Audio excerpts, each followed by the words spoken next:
Something really strange is happening in the U.S. retail sector. Walmart, Target, and other major retailers are literally canceling billions of dollars in orders right ahead of the busiest shopping season. Do they know something they aren't telling us?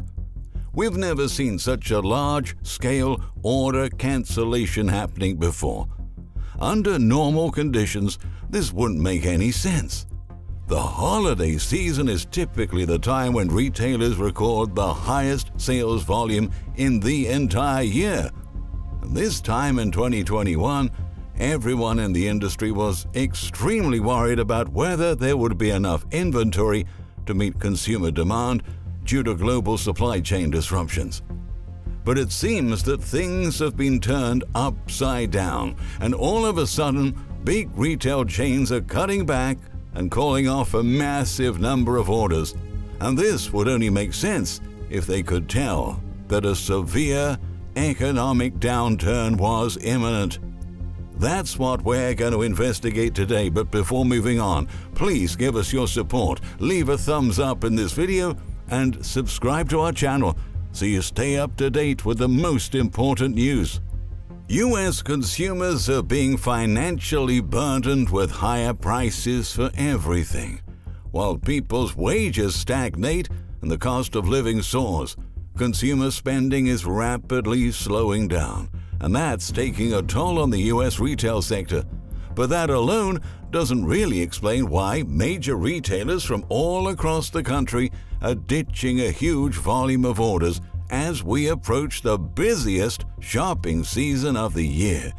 Earlier this month, Walmart's EVP and CFO John David Rainey revealed that the company had cleared most of its summer inventory, and now it was reducing exposure in electronics, in home, and in sporting goods, and canceling billions of dollars in orders to realign inventories. He said, "Our actions in Q3 will allow us to make significant progress toward rationalizing absolute levels and mix, which will enable our stores to be well-positioned ahead of the holiday season."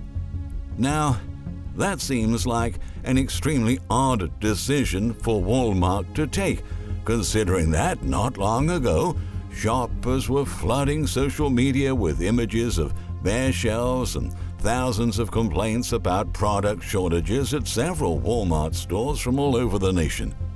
Canceling billions of dollars in orders means that we'll be seeing many more inventory holes in the coming months. According to Retail Wire, recent analyst calls found that retailers are aware of potential inventory shortfall risks from overly aggressive actions, but still, many are being forced to reduce their inventories and cut back on new purchases as profit margins get squeezed by inflation. This week, Target also announced it was chopping a massive amount of orders in preparation for the months ahead. In a note, Target said it had reduced its inventory exposure in discretionary categories by canceling more than $1.5 billion worth of orders in these categories and marking down products. The chain is much smaller than Walmart, which means that cutting so many orders all at once is a really big deal. A few days ago, we just learned that Kohl's and Under Armour have also followed the same move. In a call with investors a couple of weeks ago, Kohl's CFO Jill Timm said that the company was pulling back on order receipts to get through inventory imbalances. Timm stressed, "We have taken action to address inventory, being aggressive on clearing excess inventory and pulling back on receipts." Retailers like Kohl's have been particularly prone to inflation-induced demand drops. Under Armour's inventory imbalances are also dragging down sales, despite deploying similar strategies as Kohl's to cancel orders and cut prices. Like Kohl's, Under Armour secured new inventory earlier this year to meet demand, but is now suffering from the whiplash of tightened consumer spending.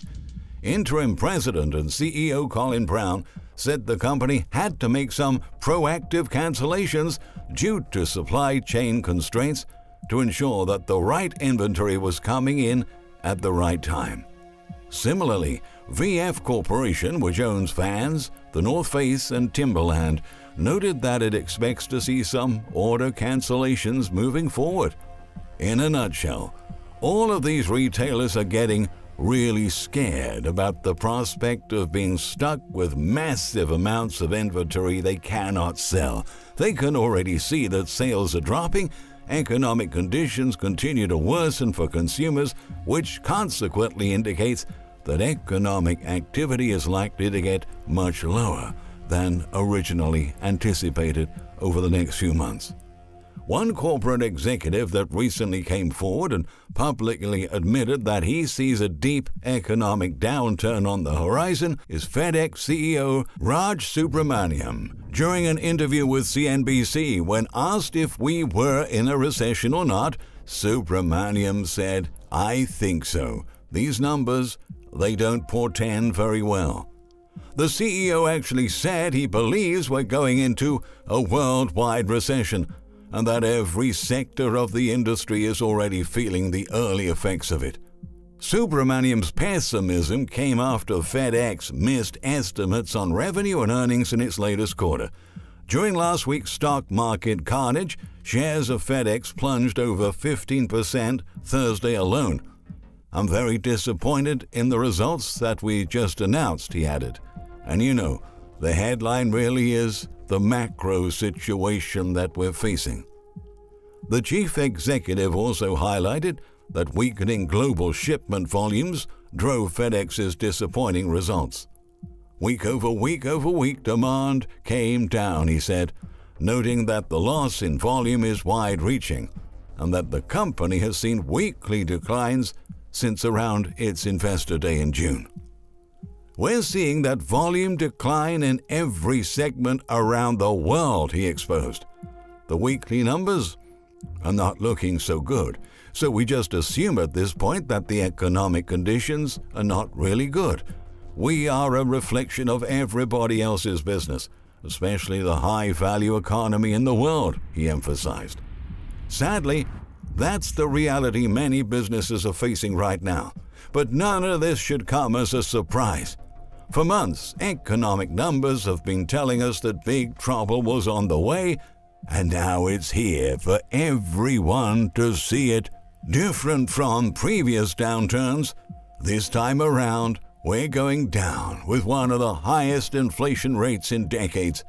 Many families are already struggling with higher prices for a wide range of consumer goods, as well as rent and other essentials such as electricity. Take Bernice Brown, a retiree in Tuscaloosa, Alabama, as an example. In both July and August, her power bill topped a jaw-dropping $400. "It's been damaging, to be honest," Brown lamented, but amid the blistering heat wave, there's not much she can do about it. "The heat here is horrible," she said during a recent interview with NPR, adding that her neighborhood near the University of Alabama campus doesn't have many shade trees. The houses are just sitting, baking. However, this winter, things are set to get even more extreme.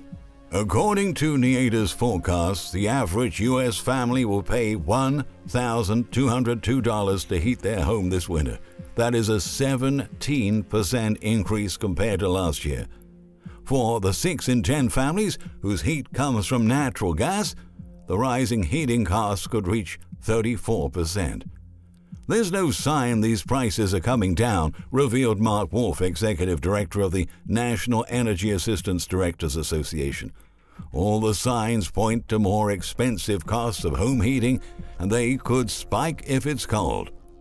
In August, NIADA reported that over 20 million households have fallen behind their utility bills, and the average amount they owe has jumped to $792. That's nearly double what it was before the health crisis. It's not a question of are families heating and cooling their homes responsibly, Wolf explains. Families do this, he says. They turn the heat down as low as they can. They use air conditioning sparingly. It's just that the cost of home heating and home cooling has gone up so much that low-income families are struggling to pay these bills.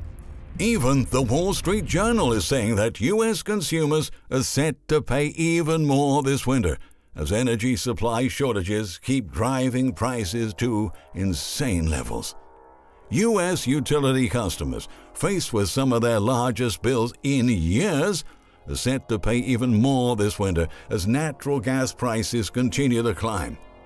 Natural gas prices have more than doubled this year because of a global supply shortage made worse by the war in Ukraine, and they're expected to remain elevated for months as fuel is needed to light and heat homes during the winter.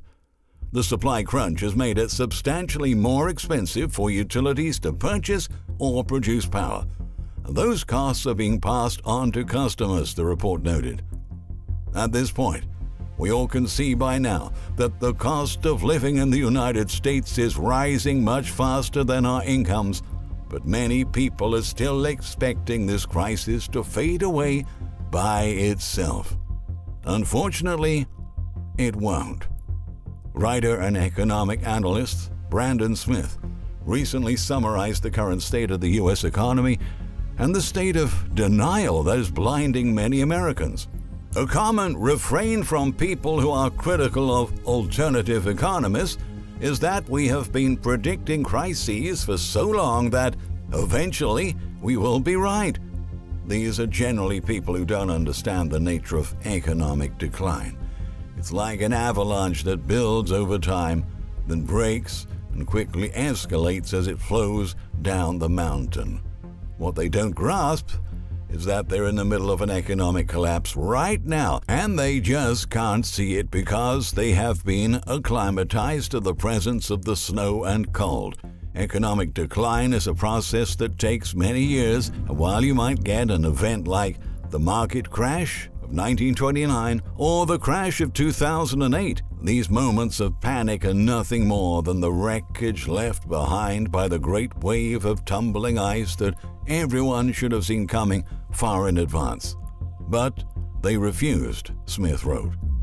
In 2022, the job of warning people is far easier than it used to be because we are well past the midpoint of the process of decline, he argues. But believe it or not, I still get people today who claim that we analysts are doom mongers. The power of willful ignorance is truly amazing. It's enough to make a person blind to stagflationary crisis, supply chain disruptions, quickly inflating prices, stock market carnage, bond market instability, record consumer debt, and international conflict. We must face the fact that from everywhere we look, things are falling apart. At the moment we least expect, everything will start crashing down all at once. But as the writer noted, we can weather the storm. We can prepare locally to get through the challenging times that are coming for us. This means stocking necessities before the prices rise even further or become non-existent. Become a producer, learn a valuable skill for survival in a depleted economy. Organize with people locally who are on the same page to create security and alternative trade opportunities, Smith pointed out. We must remember that we are already in the midst of a raging economic crisis. Every piece of evidence is telling us that this is just the beginning of something even bigger. Walmart, Target, many other major retailers and businesses across all sectors are working really hard to get prepared for what is coming. Are you? We truly hope so, because by now it should be glaringly obvious to everyone that really tough times are on the way. Thank you for watching. If you find our content informative, we strongly recommend 7-Year Apocalypse, the latest book by the economist and financial expert Michael Snyder. In the meantime, don't forget to hit the bell to always get our notifications And please share this message with friends and family.